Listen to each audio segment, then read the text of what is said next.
नमस्ते साथियों। गांव सरकार की 113वीं कड़ी में मैं आपसे बातचीत करूंगा। देखिए, मैं पिछले कई कड़ियों में ये बात आपसे कर रहा हूँ कि कुछ प्रेरक गांव में, जो भारत के कुछ गांव हैं और जिनको कि मैं प्रेरक गांव कहता हूँ, उनके बारे में चर्चा मैं लगातार करते आ रहा हूँ। इसके पीछे मेरी मंशा ये है कि मैं आपको ये बता सकूँ कि आप ये जो गांव के बारे में अवधारणा बना लिया गया है कि गांव तो बूढ़े, बेकार और बीमार लोगों के रहने के लिए है, बेरोजगारों के रहने के लिए है, और गांव का कुछ नहीं हो सकता, गांव वाले अनपढ़ हैं, गंवार हैं और वो अपने गांव की तरक्की नहीं कर सकते हैं। और लोगों ने ये सोच रखा है कि अब गांव में कुछ नहीं है, बस बेहतर यही है कि किसी तरह से मौका मिले तो गांव छोड़ के किसी तरह से वहाँ से पलायन कर जाओ, शहरों में जाके अपनी रोजी रोटी कमाओ, वहीं ज़िंदगी का भविष्य बन सकता है। गांव में कोई ज़िंदगी का न भविष्य बन सकता है और न ज़िंदगी में खुशहाली आ सकती है।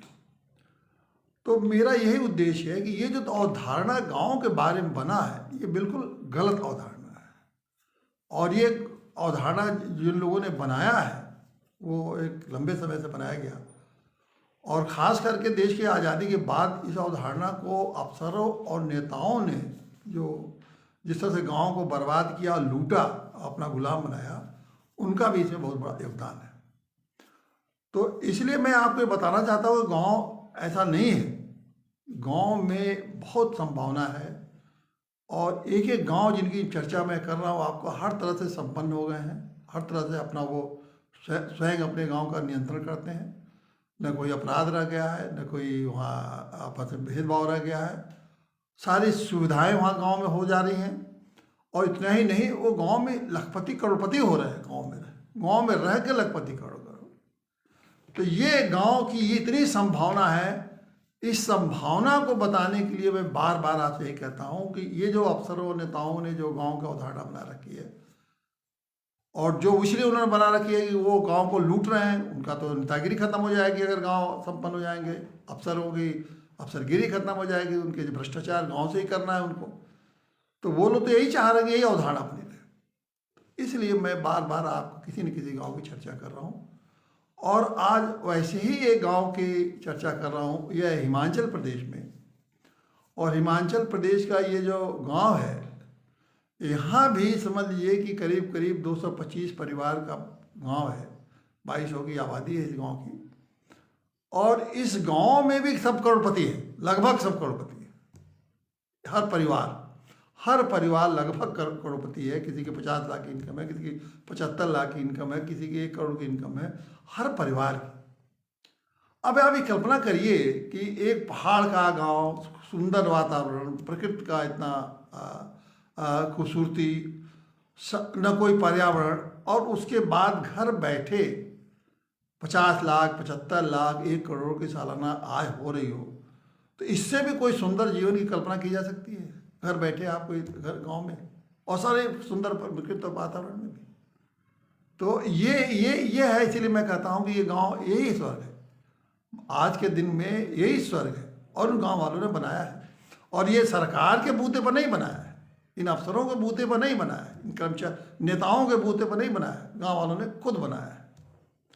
और ये गांव कौन है? ये गांव मड़ाबग गांव है, हिमाचल प्रदेश में, और इसमें 92 किलोमीटर है शिमला से, और ऊंचाई पे है थोड़ा 775 मीटर। जब पहाड़ों की तुलना नापा जाता है ऊंचाई से, 775 मीटर पर ऊंचाई पे है। कोई बहुत बड़ी ऊंचाई नहीं है, लेकिन ये है कि 775 मीटर की ऊंचाई पे है ये गांव स्थापित है। और ये गांव बना कैसे? इस गांव को आजकल एशिया का सबसे संपन्न और धनी गांव में इसकी गिनती है, क्योंकि है 225 परिवार है, हर परिवार जब लगभग करोड़पति है, तो ऐसा तो हो नहीं सकता। गरीबी की तो बात ही छोड़िए, दूर दूर तक गरीबी की वहाँ सवाल ही नहीं पैदा होता है। अब ये गांव बना कैसे? अब इस गांव में पहले जब देश आज़ाद हुआ तो सभी गाँव के जैसे हालत थी। इस गांव में भी, वहाँ चूँकि पहाड़ में ज़्यादा पहाड़ी आलू का आपने सुना ही होगा, आलू पैदा करते थे, सब्जियाँ पैदा करते थे। और उससे इस गांव में वो सन 1950 के बाद से मान लीजिए देश आज़ाद हुआ, 48 में, तो उसके बाद के बता रहे, तो उस समय यही था, आलू और सब्जियां पैदा करते थे। 1000-2000 रुपया वो सालाना इनकम थी, 1000-2000 की, 1000-2000 सालाना, खैर उसमें पैसे की मूल्य था, लेकिन 1000-2000 सालाना इनकम थी। उन लोगों ने, गांव के कुछ लोगों ने, क्योंकि हिमाचल प्रदेश तो स्टेट ऑफ एप्पल्स कहा जाता है, सेबों का राज्य कहा जाता है, तो वहाँ भी कुछ लोगों ने सेब का कोशिश किया, सेब के पेड़ लगाए और थोड़ा बहुत इनकम हुआ। लेकिन इसकी जो कहानी बदली, वो बदली सन 1990 से। थोड़ा बहुत सेब होता था, सेब जैसे सब हिमाचल में बहुत सारे जगहों पर सेब की खेती होती है और बदले, लेकिन यहाँ भी वही हाल था। लेकिन 1990 में यहाँ की तकदीर बदल दिया हीरा सिंह डोगरा ने। हीरा सिंह डोगरा ने गांव में वो सेब का बहुत हाई वैरायटी के सेब का पौधा लाए और गांव में लगाया उन्होंने। और हाई वैरायटी के तो दो सेब बहुत ही दुनिया में मशहूर हैं, रॉयल एप्पल और रेड गोल्ड। और इस एरिया में खूब बड़े बड़े होते हैं, और रॉयल एप्पल और रेड गोल्ड का इसकी बहुत मांग है, देश भर की मांग है और विदेशों में भी बहुत मांग है। अब 90 में इन लोगों ने सेब लगाना शुरू किया और उसके बाद इसकी ये डिमांड इतनी बढ़ी कि आज जो है कम से कम 15 लाख पेटियां सेब जो है इस गांव के से देश विदेश में भेजे जाते हैं। और 150 करोड़, 150 करोड़ समझ लीजिए क्या व्यापार केवल अकेला ये गांव करता है, 150 करोड़। और इन लोगों ने ऐसा नहीं है कि वो बस सेब का पेड़ आया लगा दिए, उसको समझा, उसकी तकनीक समझा, और जो अत्यंत आधुनिक तकनीक है उसका इस्तेमाल करके इन्होंने इसका इस्तेमाल करके सेबों को पैदावार बढ़ाया। तो ये जो तकनीक है उनका हाई लेवल का जो टेक्निक है जो उपलब्ध है, सब जगह उपलब्ध है, उसको लगा के उन्होंने अपने यहाँ के सेबों का इस्तेमाल किया।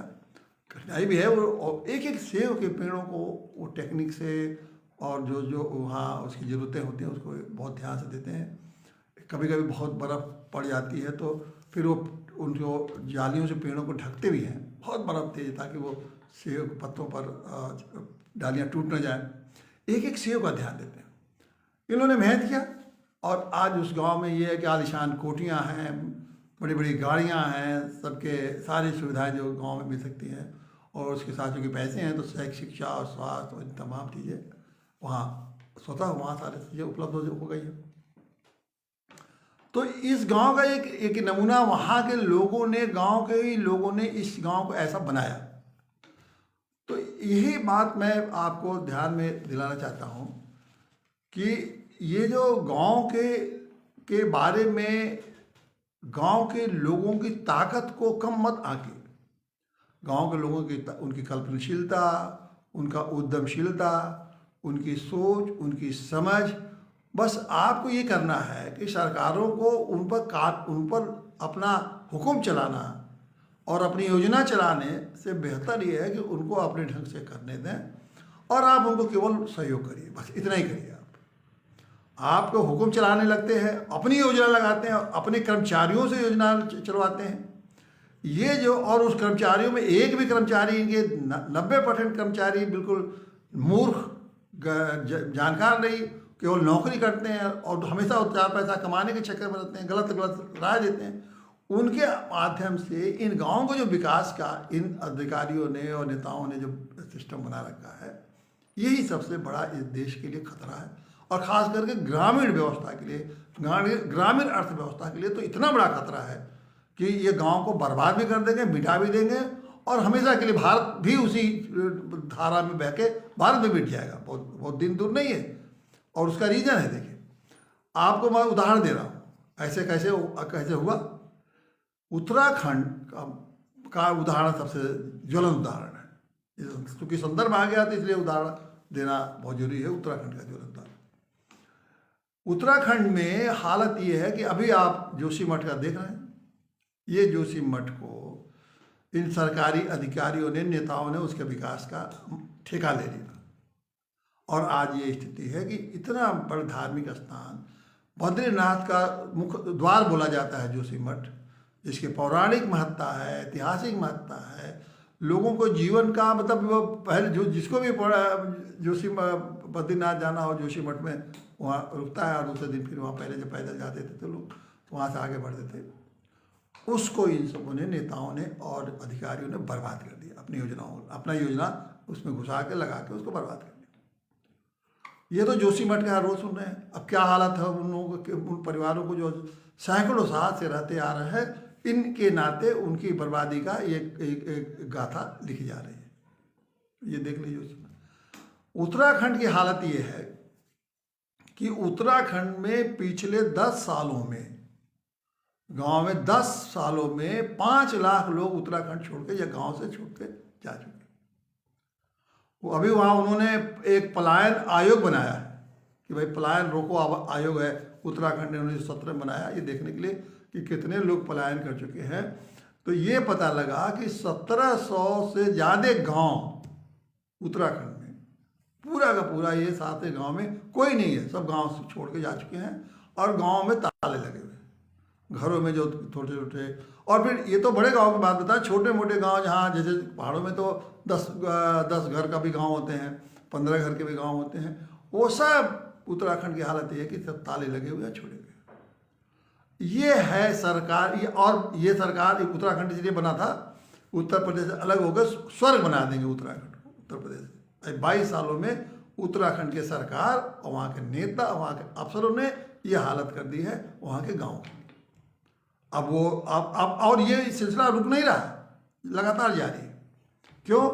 कि गांव के लोगों की का भरोसा किया नहीं। जो चीज़ें गांव को, उस गांव को विकसित करने के लिए, उस गांव के साधन और सुविधा को उन गांव के लोगों के अनुसार आपने नहीं बनाया।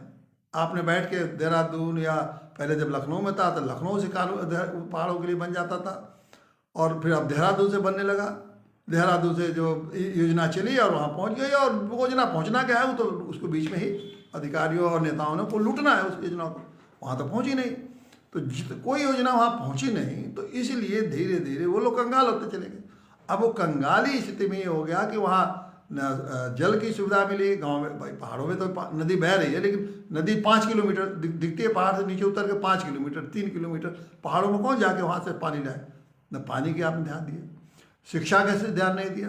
अब आप शिक्षा में इस बच्चे को हर गांव में आपने स्कूल नहीं बनाए ताकि अच्छी शिक्षा उनको मिले। फिर क्या किया आपने? 9 अस्पतालों में ध्यान दिया। सारे जगह अस्पतालों में बच्चों के जब कम से मेटर्निटी हॉस्पिटल की सुविधा नहीं रखी। अगर हर जगह हॉस्पिटल में तो हर गांव में अगर उस सुविधा दिया होता एम्बुलेंस वगैरह की, तो मेटर्निटी की सुविधा रहती, बच्चे कम से कम स्वस्थ घर में पैदा होते। इसकी सुविधा खत्म कर दी। अगर नहीं आपने एम्बुलेंस दिया तो वहाँ के जो स्थानीय व्यवस्था थी, जो पहले जैसे बच्चा पैदा होता था उसी को विकसित किया होता, वो भी नहीं किया आपने। जल की, शिक्षा की, और जो स्वरोजगार थे, जो गांव, जो पहाड़ों के छोटे छोटे रोजगार थे न, उनका ध्यान नहीं दिया। तो उस जब सारी चीज़ें उनकी जो अपनी थी उसको तो आपने ख़त्म कर दिया, और जो सरकारी चीज़ें वहाँ के भेजनी थी उसको आपने लूट लिया। देखिए कैसा ये बड़ा खड़ंत है। वहाँ की जो उनकी सारी चीज़ें थी जिससे कि वो विकसित कर सकते थे, उस पर तो ध्यान ही नहीं दिया। वो आपकी योजना का अंग नहीं बना। और जो आपकी योजना चली, वो लूटने वाली योजना जो चली आपकी, वो वहाँ पहुँचते ही आपने सब लूट लिया और अपनी कोठियाँ देहरादून में बनवा ली। बड़े बड़े नेताजी की कोठी, कोई ऐसा नेता उत्तराखंड का नहीं है जिसके दिल्ली में और नैनीताल में और ये देहरादून में उनकी कोठी न बन गई हो। सब आगे पता चली एक एक नेता की कोठियाँ महल बन गए और अफसरों के बन गए। उन कोठियाँ कहाँ से बन गए और गाँव उजड़ गए। ऐसी स्थिति आपको कोई इसके लिए कोई उसके कमीशन तो ही बैठा रहा है। हर नेता की पता करिए उसकी कोठी कहाँ है, और उस जिस गांव में नेता रहता है उस गांव में वो गांव उजड़ चुका है। इस तरह से ही नेताओं ने, इन अफसरों ने किस तरह से लूटा है इन गांवों को। लेकिन अब इसी में कुछ गांव के लोग जहां जागृत हैं, समझदार हैं, उन लोगों ने इन पर भरोसा नहीं किया। जानते थे कि ये सब लुटेरे आएंगे, ये लुटेरे समझ अंग्रेजों से भी बढ़ चढ़ के, ये विदेशी लुटेरों से भी बढ़ चढ़ के, कम से कम विदेशी लुटेरे तो आगे लूट के चले जाते थे, ये लगातार लूटते रहते हैं, लगातार आकर लूटते रहेंगे और आपको पता नहीं लगता है। तो इन लुटेरों से उन लोग गाँव को उन्होंने बचाया और अपने ढंग से विकसित किया और विकसित करके अपनी वो संपन्न कर रहे हैं। इसलिए मैं कहता हूँ कि अगर गांव के जो अधिकार गांव को मिल जाए, जो जो संविधान ने उनको दिया है कि, और संविधान ने इसीलिए समझ दिया कि ये लुटेरे और बेईमान और भ्रष्ट को हाथ में जब तक गांव रहेंगे, गांव की हालत ऐसी ही रहेगी, इससे भी बदतर होगी। अब पलायन ही होता रहेगा। अब गांव में लोग नहीं जाए। अब गांव में धीरे धीरे ये उत्तराखंड है, हिमाचल में भी कुछ पलायन हुआ है, लेकिन हिमाचल में इस पलायन को उन लोगों ने बहुत हद तक रोका है। वहाँ भी पलायन हुआ, ऐसा नहीं कहता कि हिमाचल में नहीं हुआ, लेकिन उत्तराखंड के तरह से कोई पलायन हिमाचल में नहीं हुआ कि गाँव का गाँव खाली हो गया। तो अब ये अब मैदानी इलाकों में भी, मैदानी इलाकों में पलायन तो होता है, लेकिन मैदानी इलाकों में अस्थायी पलायन नहीं होता है। लोग गांव में रहते हैं, नौकरी करने के लिए चले जाते हैं बाहर, 2 4 5 साल के बाद फिर गांव में मैदानी इलाकों में चले जाते हैं, फिर काम करते हैं, घर पर रहते हैं। लेकिन यहाँ भी वो समस्या है। तो वो जो समस्या इसलिए पैदा होगी कि जब तक आप गाँव में ही गाँव के लोगों को गाँव में पूरा का पूरा रोजगार, मतलब पूरा का पूरा काम, खेती, हॉर्टिकल्चर, पिसिकल्चर, जो 29 विभाग है, जब उन सभी 29 विभाग में गांव को लगा देंगे लोगों को, तो रोजगार तो बिल्कुल ऐसा दिखेगा जैसे कि रोजगार आदमी कम पड़े हैं। ये बार बार मैं कहता हूँ, और ये गांव सरकार से ही संभव है। जब गांव सरकार बनेगी, 29 विभाग हैं, कम से कम, हम वैसे तो और भी बहुत सारे काम, कम से कम उन 29 विभागों में जब काम के लिए लग जाएंगे लोग, तो आप ये कल्पना करिए कि कितने लोग गांव में रोजगार के लिए उनके उपलब्ध हो जाएंगे, सिर्फ उसी 29 विभाग। तो इसीलिए गांव सरकार की जो अवधारणा है, वो उसमें कई चीज़ें शामिल हैं। एक तो वो अपने गांव की ज़रूरतों के हिसाब से गांव को विकसित करेंगे कि क्या हमें गांव में चाहिए, क्या हमें नहीं है, क्या चाहिए, और उसे विकसित करेंगे, पहला काम। दूसरा ये देखेंगे कि उनके गांव में कितनी संभावनाएं हैं, कौन चीज़ हो सकता है। जैसे मान लीजिए कि जैसे इन्होंने सेव का लिया, मुराबा गांव में सेव का देखा कि सेव में हम आगे बढ़ सकते हैं, उन्होंने सेव लिया, उन्होंने आलू की खेती छोड़ दी उन्होंने सब्जियों की खेती छोड़ दी, क्योंकि सेव में उनको फ़ायदे होने लगे। उसी तरह से आजकल जिन गाँव में मान लीजिए कि बहुत मैंने गाँव में मैं देखता हूँ, उन लोगों ने, गाँव के लोगों ने केले की खेती शुरू कर दी। अब वहाँ अच्छा खासा केला होता है और केले से उनको फ़ायदा होता है, बहुत सारी चीज़ें उन्होंने खेती की छोड़ी। वो गांव के लोग तय करेंगे, यह आप नहीं तय करेंगे दिल्ली लखनऊ से बैठ के वहाँ केले की खेती हो। गांव के लोगों को आप समझे, उन्होंने केले की खेती शुरू कर दी, अब वहाँ केले से उनको फ़ायदा मिला। कुछ लोगों ने, आज देखिए, आज एक अभी 3 दिन पहले विश्व मोटा अनाज दिवस मनाया गया, विश्व मोटा अनाज दिवस।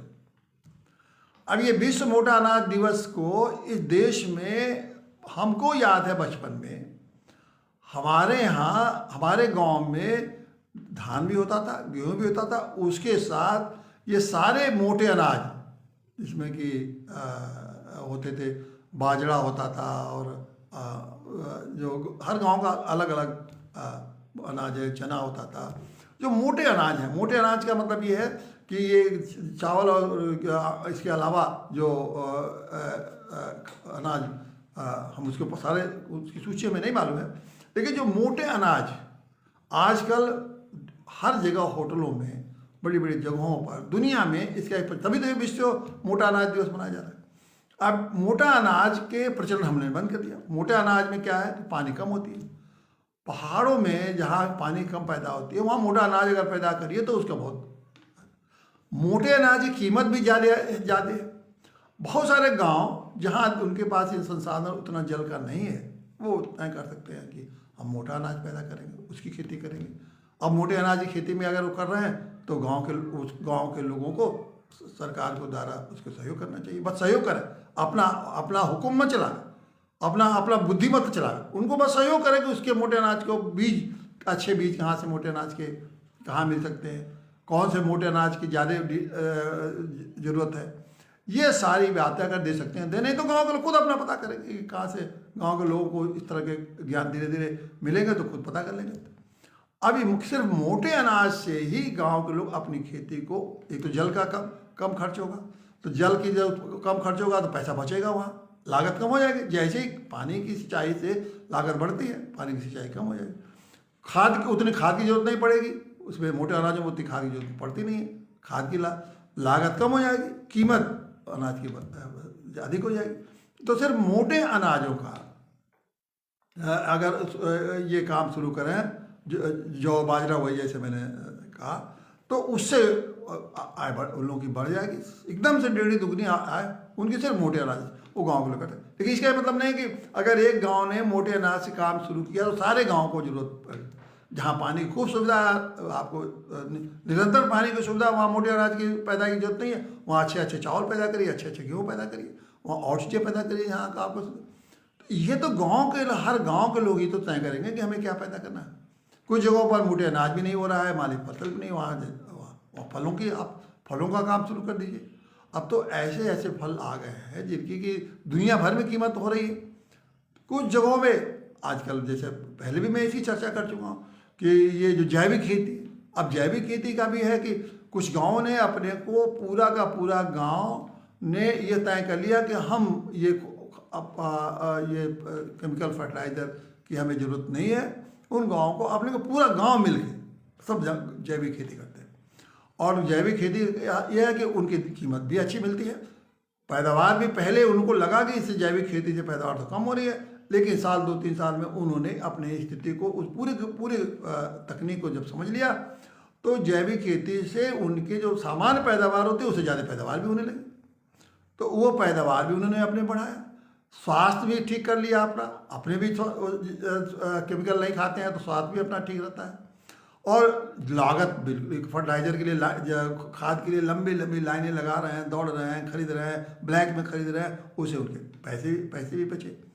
तो इस तरह हर गांव ने अपनी अपनी सोच, अपनी अपनी समझ और अपनी अपनी कार्य योजना, खुद कार्य योजना बनाया कि कैसे हम करें। इन गाँवों को आपने इस तरह से विकसित ही नहीं किया। जैसे मैंने कहा, आपने तो बता दिया कि सब तुम लोग गंवार हो, तुम कुछ नहीं जानते हो। कौन जानते हैं? वो चतुर्थ श्रेणी का कर्मचारी जो ग्राम विकास अधिकारी है, चाहे वो चतुर्थ श्रेणी कर्मचारी जो ग्राम सेवक है, चाहे वो एग्रीकल्चर का सेक्रेटरी है, जो चतुर्थ श्रेणी कर्मचारी, जिसको कि 10-20 खाद के नाम ही नहीं याद होगा, वो अधिकारी बन के गाँव में पहुँच गया और विशेषज्ञ बन गया।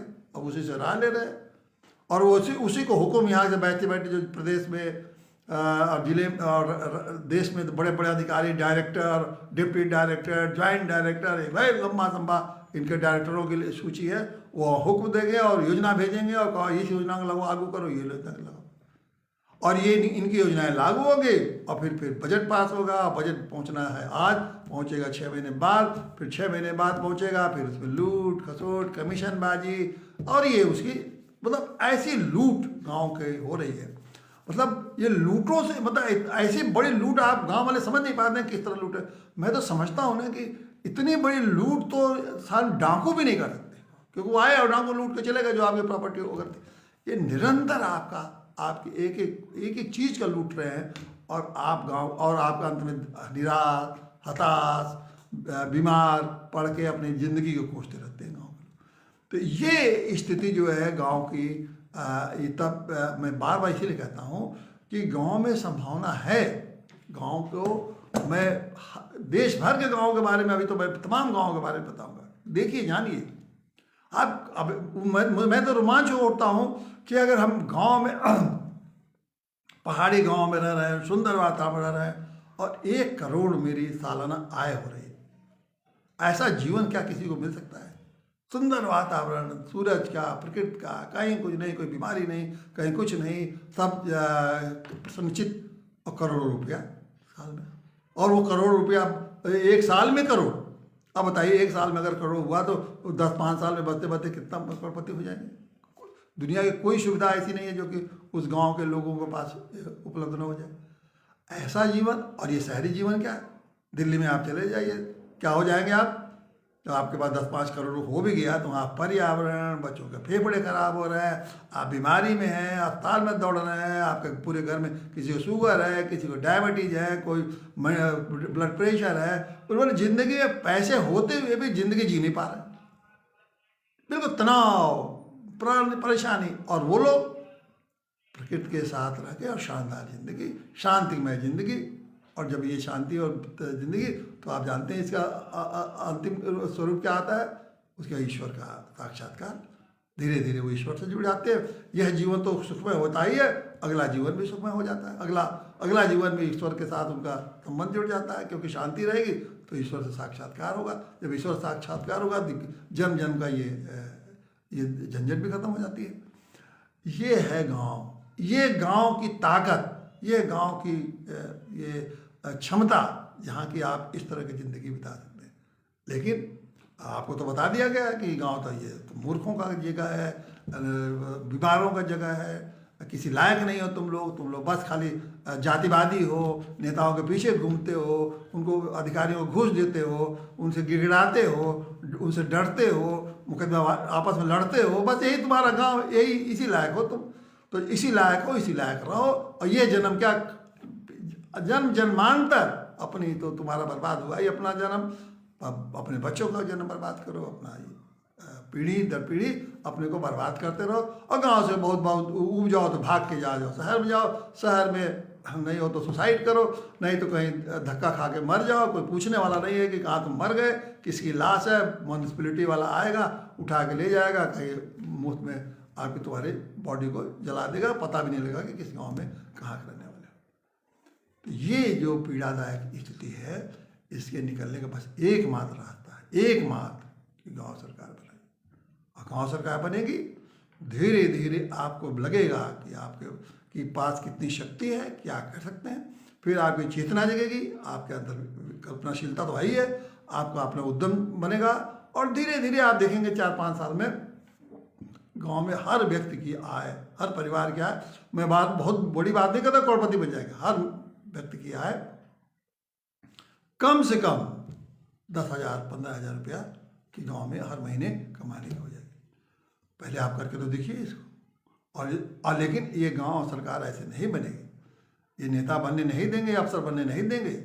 और ख़ास करके आपके जाति के नेता तो बिल्कुल नहीं बनने देंगे। अगर जिस जात के आप गांव में रहते हैं, वो आपके जात का नेता तो कभी नहीं बनने देगा गांव सरकार का। क्योंकि आपके जात का नेता तो जब तक आप बटे हैं गांव में, आप अपने जात को वोट देते, नेता को वोट देते रहेंगे, उसकी नेतागिरी चलती रहेगी, वो तो बनने ही नहीं देगा। वो तो कहेगा ये तो बेकार है, फालतू चीज़, इसमें तुमको क्या मिलेगा, इसमें वो फ़ायदा उठा लेंगे, वो फ़ायदा उठा लेंगे, और आप उसकी बात पर अपनी पीढ़ी को बर्बाद करें। तो जाति नेता तो इस देश में बनने नहीं देंगे, न धार्मिक नेता बनने देंगे और न सांप्रदायिक नेता इसको बनने देंगे। तो इसलिए ये सारी लड़ाई आपको खुद लड़नी पड़ेगी, गांव के एक एक व्यक्ति को लड़नी पड़ेगी। और ये कल्पना करिए कि अगर गांव सरकार बने तो जिस गांव में हर व्यक्ति को फैसला करने में उसकी भूमिका हो, योजना बनाने में उसकी भूमिका हो, गांव को जो लाभ है उसको पाने में हर व्यक्ति की भूमिका हो, कितनी ताकत गांव को मिल जाएगी, हर व्यक्ति कितना ताकतवर हो जाएगा। लेकिन ये आपको समझ नहीं आता।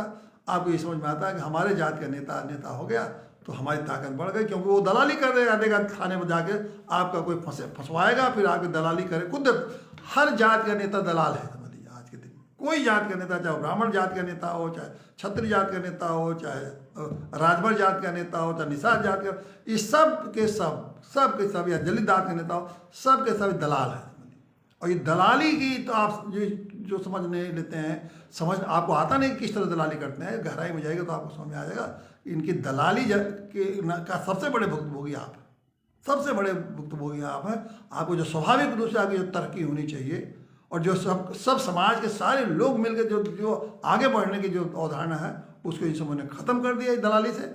और आपकी ताकत तो जब सबकी ताकत खत्म हो गई तो आपकी अकेले ताकत से आप क्या कर लें।